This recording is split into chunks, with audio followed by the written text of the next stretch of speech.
Armada Republik Indonesia lahir bersama dengan berdirinya Tentara Nasional Indonesia. Sejak masa awal perjuangan kemerdekaan, kekuatan laut bangsa ini telah berperan dalam menjaga kedaulatan, sekaligus menjadi ujung tombak pertahanan negara. Armada Republik Indonesia terlibat langsung dalam berbagai operasi penting, mulai dari penerobosan blokade Laut Belanda, pengiriman pejuang lintas laut, hingga membangkitkan semangat perjuangan rakyat di berbagai daerah. Organisasi resmi Armada RI sendiri terbentuk melalui Surat Keputusan Kepala Staf Angkatan Laut nomor A.4/2/10 pada 14 September 1959. Selanjutnya diresmikan oleh Kepala Staf Angkatan Laut Komodor Laut R.E. Marta Dinata pada 5 Desember 1959. Momen ini bukan hanya menandai lahirnya sebuah komando, tetapi juga menjadi tonggak modernisasi TNI Angkatan Laut dengan lahirnya sistem senjata armada terpadu. Sejak saat itu, Armada RI memainkan peran besar dalam operasi-operasi bersejarah bangsa, termasuk Operasi Trikora dan Dwikora. Dalam perjalanannya, struktur organisasi Armada mengalami berbagai perubahan untuk menyesuaikan dinamika pertahanan nasional. Tahun 1963, keluarlah Skepmen Pangal yang membentuk Komando Armada Samudra dan Komando Armada Nusantara. Namun keduanya dilebur kembali menjadi Komando Armada RI pada tahun 1970 dengan membawahi Eskader Barat dan Timur. Pada 1979, struktur tersebut disatukan dalam Eskader Nusantara. Berdasarkan keputusan Panglima ABRI tahun 1984, Armada kembali terbagi menjadi dua komando besar, Komando Armada RI Kawasan Barat dan Komando Armada RI Kawasan Timur. Kemudian melalui Surat Keputusan Kasal tahun 1987, ditetapkan tanggal 5 Desember sebagai Hari Armada RI yang hingga kini setiap tahunnya diperingati sebagai simbol kejayaan kekuatan laut bangsa. Transformasi besar kembali terjadi pada 11 Mei 2018 ketika Panglima TNI meresmikan Koarmada 3 bersama sejumlah kesatuan baru. Seiring itu pula, Koarmabar berubah menjadi Koarmada 1. Sementara Koarmatim menjadi Koarmada 2 berdasarkan Peraturan Kasal nomor 18 tahun 2018.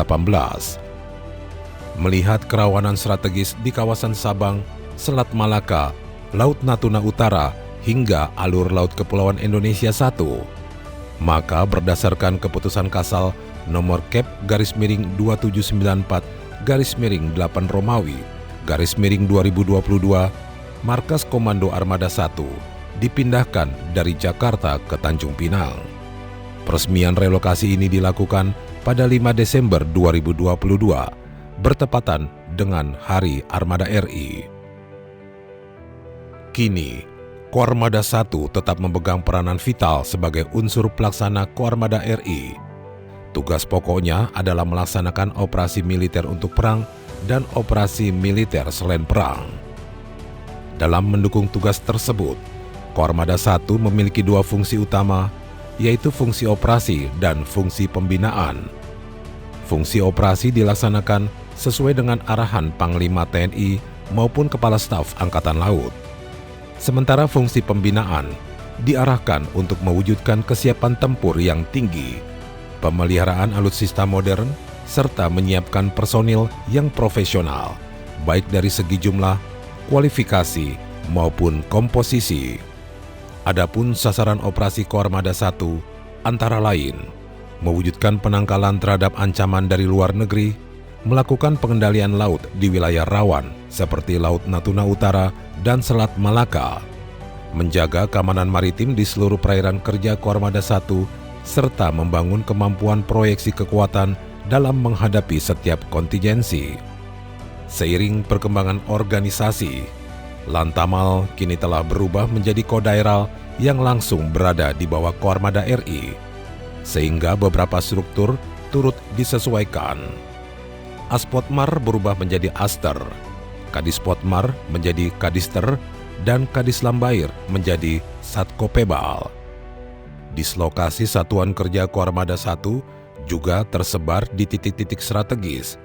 Guskamla berada di Sabang, Guspurla di Ranai, markas Koarmada 1 di Tanjung Pinang, sedangkan Kolat dan sejumlah satuan tempur seperti Satkor, Satvip, Satban, Satkopaska, dan Satkopebal berada di Jakarta. Dari sisi alutsista, Koarmada 1 sebelumnya memiliki 62 unsur. Namun setelah Kodairal terbentuk, beberapa unsur dialihkan langsung di bawah Kodairal, sehingga kini jumlahnya menjadi 41 unsur. Meski demikian, hal tersebut tidak mengurangi intensitas operasi yang hingga kini tetap meliputi 10 operasi di bawah Mabes TNI dan 2 operasi di bawah Mabesal.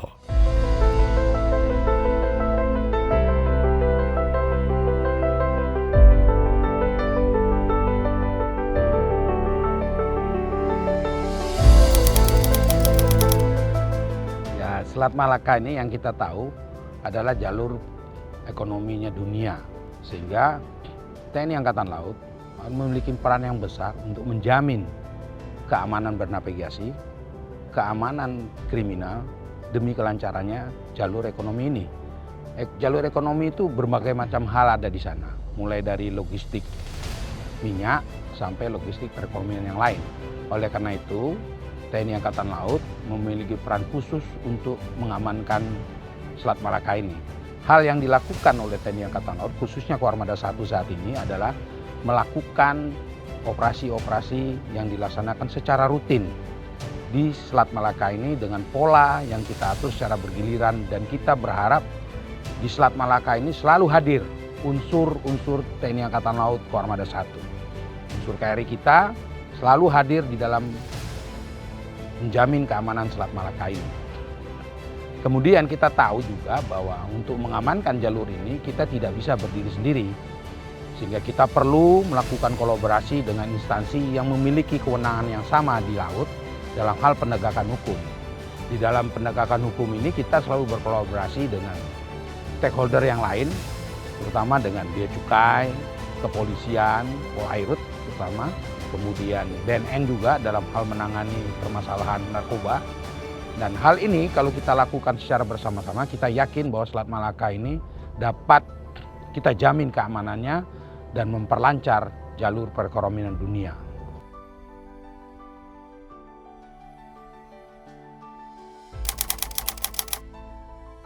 Ya, operasi ini kan tidak bisa hanya dilakukan oleh KRI. Kita melakukan operasi ini secara berlapis. Jadi kita bisa menggunakan pengintaian menggunakan pesawat, kemudian jalur penegakan hukum itu juga bisa dilakukan oleh KRI. Namun demikian, setelah proses penangkapan yang dilakukan oleh KRI atau pemeriksaan dilakukan oleh KRI ini akan terus dilanjutkan dalam proses hukum. Oleh karena itu, peran pangkalan juga memiliki fungsi yang besar dalam proses tindak lanjut hukum ini tadi. Sehingga kita bisa melaksanakan tugas ini secara berkolaborasi di TNI Angkatan Laut itu sendiri dan berkolaborasi dengan instansi lain sebagai aparat penegak hukum di laut.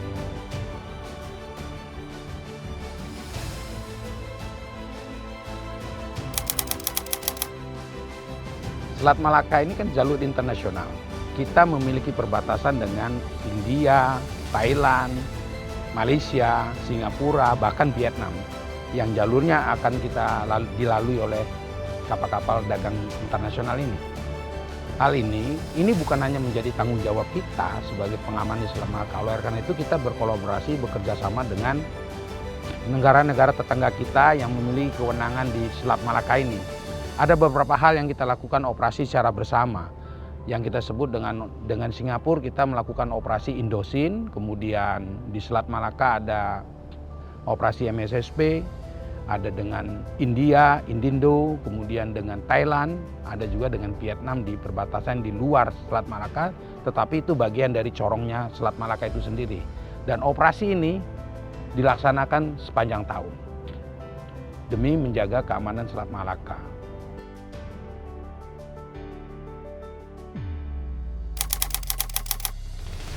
Ada dua hal di Selat Malaka ini yang perlu kita dalami ya. Yang pertama tentang penegakan kedaulatan. Yang kedua tentang penegakan hukum. Di penegakan kedaulatan sering terjadi perlintas pelanggaran wilayah oleh masing-masing. Oleh karena itu kita melakukan juga operasi-operasi pelanggaran wilayah ini untuk dapat kita amankan supaya tidak ada yang melanggar tentang wilayah ini. Kemudian dalam penegakan hukum banyak sekali hal yang terjadi di Selat Malaka, yang terutama tentang kegiatan penyelundupan. Penyelundupan itu bermacam-macam, mulai penyelundupan sembako, segala hal, kemudian juga ada penyelundupan narkoba. Nah, yang terpenting untuk mengamankan itu adalah bagaimana kita dapat mengatasi kejadian atau pelanggaran perompakan yang terjadi di Selat Malaka. Kalau perompakan ini sudah bisa kita atasi, maka kita telah menjamin salah satunya adalah kelancaran jalur lalu lintas pelayaran di Selat Malaka itu.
Hadirnya Kormada 1 di wilayah barat Indonesia bukanlah tanpa alasan. Kawasan ini menyimpan kepentingan strategis, terutama Selat Malaka. Selat ini merupakan jalur pelayaran dan perdagangan internasional yang sangat penting, sekaligus tersibuk di dunia. Diperkirakan 25 hingga 30% perdagangan global melewati Selat Malaka setiap tahunnya. Namun, di balik kepadatan itu, tersimpan ancaman serius penyelundupan narkoba internasional. Data menunjukkan bahwa tren penangkapan narkoba oleh TNI Angkatan Laut semakin meningkat dari tahun 2022 hingga 2024. Bahkan, pada 15 Mei 2025, TNI Angkatan Laut mencatatkan sejarah dengan melakukan penangkapan terbesar di Indonesia, 1.285 ton kokain dan 768,8 kg sabu-sabu berhasil diamankan. Mayoritas pengungkapan kasus ini terjadi di sepanjang pantai timur Sumatera dan Selat Malaka, yang merupakan wilayah kerja Kormada 1. Hal ini membuktikan bahwa jaringan perdagangan narkoba internasional memang menjadikan Selat Malaka sebagai jalur utama penyelundupan. Karena itu, kehadiran TNI Angkatan Laut sangat penting dalam menegakkan kedaulatan dan hukum di laut, sebagaimana amanat Undang-Undang Nomor 3 Tahun 2025 tentang perubahan Undang-Undang Nomor 34 Tahun 2004 tentang TNI, khususnya Pasal 9 Ayat 1 huruf B, yang menyatakan bahwa TNI bertugas menegakkan hukum dan menjaga keamanan di wilayah laut yurisdiksi nasional, sesuai hukum nasional dan hukum internasional yang telah disahkan. Yang kami lakukan ini adalah atas perintah Staf TNI Angkatan Laut, dan kami TNI Angkatan Laut siap berkolaborasi dengan siapapun juga untuk memberantas narkoba ini. Oleh karena itu, kami selalu siap menjadi garda terdepan untuk menghadang masuknya narkoba ini ke perairan Indonesia. Jadi kami berjanji bahwa tidak ada sejengkal perairan Indonesia yang bisa dilalui oleh narkoba ini. Penegakan hukum ini juga sejalan dengan salah satu poin penting dalam Asta Cita Presiden Republik Indonesia, Bapak Prabowo Subianto, yang ditindaklanjuti oleh Kepala Staf Angkatan Laut Laksamana TNI Dr. Muhammad Ali. Salah satu arahan utamanya adalah meningkatkan patroli serta penegakan hukum di laut, termasuk mencegah masuknya narkoba melalui jalur laut. Dalam menjalankan misi ini, TNI Angkatan Laut melaksanakan operasi rutin dengan unsur-unsur patroli yang tepat sasaran, guna mempersempit ruang gerak para pelaku kejahatan. Selain itu, TNI Angkatan Laut juga aktif menggelar patroli terkoordinasi atau PATKOR dengan negara-negara tetangga seperti Singapura, Malaysia, Thailand, dan India di sepanjang Selat Malaka dan Selat Singapura. Patroli bersama ini dilaksanakan sesuai batas wilayah masing-masing negara untuk memastikan keamanan maritim tetap terjaga. Keberhasilan TNI Angkatan Laut dalam menggagalkan penyelundupan narkoba tentu tidak lepas dari dukungan berbagai instansi, mulai dari Bea Cukai, Kepolisian, Badan Narkotika Nasional, hingga pemerintah daerah. Semua terhimpun dalam Forum Komunikasi Intelijen Daerah yang menjadi wadah sinergi lintas lembaga. Sinergi ini adalah senjata utama bangsa dalam melawan kejahatan narkoba demi melindungi generasi penerus Indonesia.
Karena itu, menjaga laut berarti juga menjaga masa depan.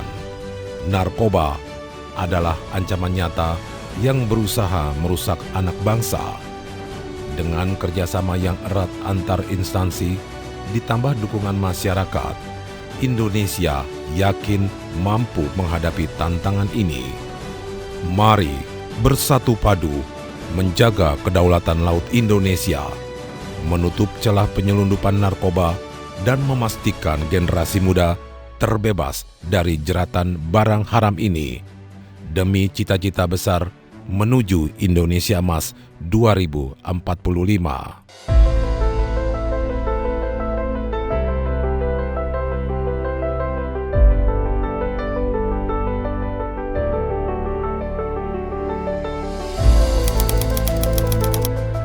Memang ini sesuatu yang luar biasa sebenarnya.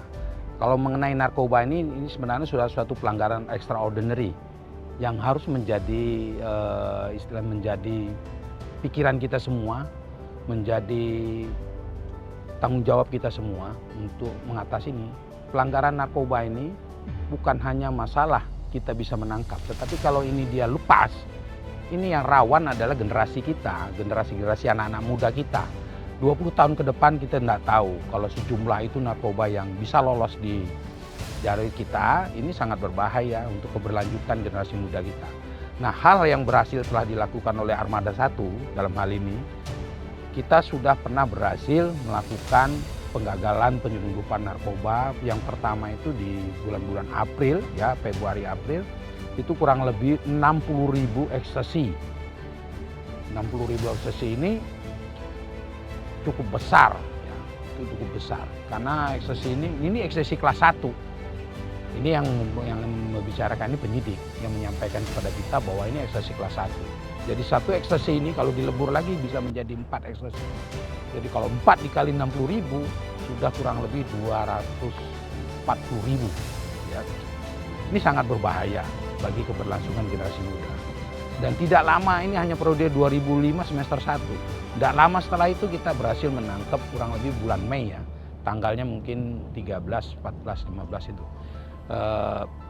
Kurang lebih 2 ton lebih penangkapan yang dilakukan oleh Pangkalan ya, Lanal Tanjung Balai Karimun di bawah koordinasi Armada 1 saat itu sebelum terbentuknya organisasi baru Kodaira. Nah, tidak lama dari itu kita juga menangkap lagi kurang lebih 2 ton sabu-sabu. Itu juga hasil kolaborasi kita dengan BNN dan Bea Cukai. Kerjasama yang baik ini, terjalin dengan baik ini berhasil menghasilkan menangkap 2 ton lebih narkoba. Dan terus di jajaran Armada 1 saat itu, Dumai menangkap 48,7 kilo, kemudian Tanjung Balai Asahan, kemudian Loksomawe, kemudian Lantamal 2 Padang, semuanya juga ini secara serentak kita bisa menggagalkan penyelundupan narkoba di jajaran kita. Selain itu, kita juga menggagalkan penyelundupan rokok terbesar yang digagalkan oleh Lanal Dumai saat itu. Sebelum terbentuknya Kodaira, Lanal-Lanal ini masih di bawah jajaran Kormada 1. Dan keberhasilan ini juga mendapatkan apresiasi baik oleh masyarakat maupun dari kedinasan, maupun dari pemerintah. Sehingga saya selaku Panglima Armada 1 terus memberikan spirit dan semangat kepada prajurit di Armada 1 untuk tetap melakukan tanggung jawab ini sebaik-baiknya demi kejayaan bangsa dan negara kita. Apalagi hal narkoba. Narkoba ini tidak ada satu jengkal perairan pun yang kita izinkan atau kita bisa beri dia kesempatan untuk masuk di wilayah Negara Kesatuan Republik Indonesia. Jadi kalau tindakan yang kita sudah lakukan ada preventif ya, ada 2 tindakan. Tindakan ke dalam bagi prajurit Armada 1, tindakan keluarnya ya tetap kita lakukan tindakan keluar terhadap pelanggar itu sendiri. Bagi prajurit, saya selalu menekankan kepada prajurit Armada 1, jangan sekali-sekali melanggar, apalagi dalam hal penggunaan narkoba. Kita akan tidak segan-segan dan akan kita beri tindakan tegas bagi para pelaku, khususnya bagi prajurit TNI Angkatan Laut yang melanggar ini. Kemudian juga kita memberikan pelatihan dan prinsip bagaimana cara kita melakukan penanganan terhadap pelanggaran narkoba ini. Nah, bagi berikutnya keluar kita melakukan patroli itu untuk memberikan jaminan keamanan pelayaran di Selat Malaka. Oleh karena itu, bagi pengguna jalur Selat Malaka, bagi pengguna jasa maritim di wilayah ini, saya memberikan jaminan kepada mereka bahwa jalur Selat Malaka ini aman dan dapat dilalui dengan rasa nyaman oleh para pengguna laut di Selat Malaka ini. Jadi kita selalu memberikan jaminan yang besar, jaminan ini untuk memberikan kelancaran jalur ekonomi di Selat Malaka, bahwa TNI Angkatan Laut selalu siap sedia berada dan setiap saat berada di jalur Selat Malaka ini dalam melakukan operasi demi keamanan Selat Malaka itu sendiri. Saya rasa kita bersama-sama berkolaborasi dengan yang lain juga menjamin keamanan Selat Malaka ini. Gorawira Madya Jala, Jales Pepa, Jaya Mahe.